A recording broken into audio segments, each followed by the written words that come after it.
Hi everyone, it's me. Welcome back to my YouTube channel Ask Your Pharmacist। आज हम जिस medicine की बात करेंगे, फार्मास्यूटिकल प्रोडक्ट की बात करेंगे, वो है लॉर्नॉक्सिकैम। बहुत सारी ब्रांड है। लिनोर मेरे हाथ में जो है इस टाइम लिनोर की ब्रांड है। इसके अलावा और बहुत सारी ब्रांड्स है मार्केट में आ रहे हैं, डिफरेंट कंपनीज की हैं। तो लॉर्नॉक्सिकैम क्या है, ये कौन सी ड्रग है और इसको किस पर्पज़ के लिए इस्तेमाल किया जाता है और इसके कौन कौन से साइड इफ़ेक्ट्स हैं और कॉन्ट्रा इंडिकेशंस कौन सी हैं, सब बातें हम इस वीडियो में डिस्कस करेंगे। लेकिन इससे पहले अगर आप लोगों ने मेरा चैनल सब्सक्राइब नहीं किया तो मेरे चैनल को सब्सक्राइब करें, लाइक करें और शेयर करें। लॉर्नॉक्सिकैम क्या है? ये एक एंटी इन्फ्लेमेटरी है और एक एंटीपायरेटिक भी इसको कहा जाता है। उसमें यूज़ की जाती है। एंटी इन्फ्लेमेटरी ड्रग है, एंटीपायरेटिक ड्रग है। एंटी इन्फ्लेमेटरी मतलब इन्फ्लेमेशंस में, स्वेलिंग्स में इस्तेमाल होने वाली, पेन में, और एंटीपायरेटिक है कि बुखार में, फीवर में इस्तेमाल होने वाली ड्रग्स। तो लॉर्नॉक्सिकैम जो है ये ऑक्सीकैम फैमिली है। इसको एनर्जेसिक के तौर पे भी इस्तेमाल किया जाता है। अब मैं आप लोगों को इसके यूजेस बताऊंगी कि इसको हम लोग बुखार को कम करने के लिए भी इसका इस्तेमाल करते हैं। मतलब फीवर अगर हुआ तो उसमें भी ये मेडिसिन इस्तेमाल कर सकते हैं। सेकेंड जो है, अगर आपकी बॉडी में दर्द है, आपकी बैक में मतलब कमर में पेन है या आपके पूरे जिस्म के किसी हिस्से में भी पेन है, तब भी इस मेडिसिन का इस्तेमाल कर सकते हैं।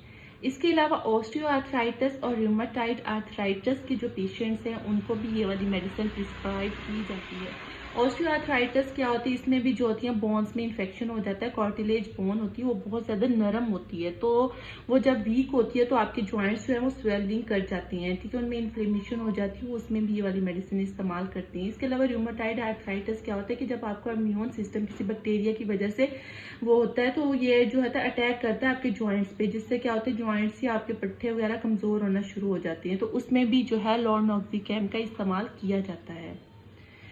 इसके अलावा जो है जॉइंट्स में, पट्टों में अगर आपके दर्द है, इन्फ्लेमेशन में, स्वेलिंग में इस्तेमाल किया जाता है। इसके अलावा जो है ऑपरेशन से पहले और स्टिचेस वगैरह लगती हैं ऑपरेशन के बाद, तो ऑपरेशन से पहले भी इस मेडिसिन को देती हैं और ऑपरेशन के बाद भी अगर आपके स्टिचेस वाली जगहों पे दर्द है तो उसमें भी ये दर्द को कम करने के लिए भी इस्तेमाल की जाती है लॉर्नॉक्सिकैम। इसके अलावा अगर आपके कान में दर्द है, आपके सर में दर्द है, तब भी इस मेडिसिन का इस्तेमाल किया जा सकता है। अब अगर हम इसके साइड इफ़ेक्ट्स की बात करें तो इसके कुछ साइड इफ़ेक्ट्स भी हैं, जिसमें नाउजिया, वॉमिटिंग, आपका जो है दिल ख़राब होने लग जाता है, ठीक है। इसके अलावा वॉमिटिंग आने लग जाती है, बदहज़मी होती है, आपका स्टमक जो होता है वो बहुत ज़्यादा अपसेट भी हो सकता है। इसके अलावा डायरिया मतलब मोशन लग जाते हैं, एलर्जी हो जाती है और सर भी चकराना शुरू कर देता है। अब अगर मैं इसके कॉन्ट्रा इंडिकेशंस की बात करूं तो किन लोगों को या किन पेशेंट्स को ये मेडिसिन नहीं लेनी चाहिए लॉर्नॉक्सिकैम? तो अगर वो वुमेन जो है प्रेग्नेंट है तो उसको नहीं लेनी चाहिए। ब्रेस्ट फीडिंग पे है तब भी इस मेडिसिन का इस्तेमाल नहीं करना चाहिए। अगर हार्ट पेशेंट हैं वो भी इस मेडिसिन का इस्तेमाल नहीं करें। हाइपर सेंसिटिव जो पेशेंट है और इसके अलावा जो गुर्दों के और जिगर के बीमारियों में मुब्तला जो है मरीज हैं, उनका भी ये जो मेडिसिन इस्तेमाल नहीं करें। अदरवाइज ये मेडिसिन जो है ये सेल्फ मेडिकेशन बिल्कुल भी नहीं है। ये डॉक्टर या फार्मासिस्ट की हिदायत के मुताबिक वो रिकमेंड करें तो ही इसका इस्तेमाल करना चाहिए। अगर आप लोगों को मेरी वीडियो इन्फॉर्मेटिव लगी है तो मेरे चैनल को ज़रूर सब्सक्राइब करें। Thank you for watching.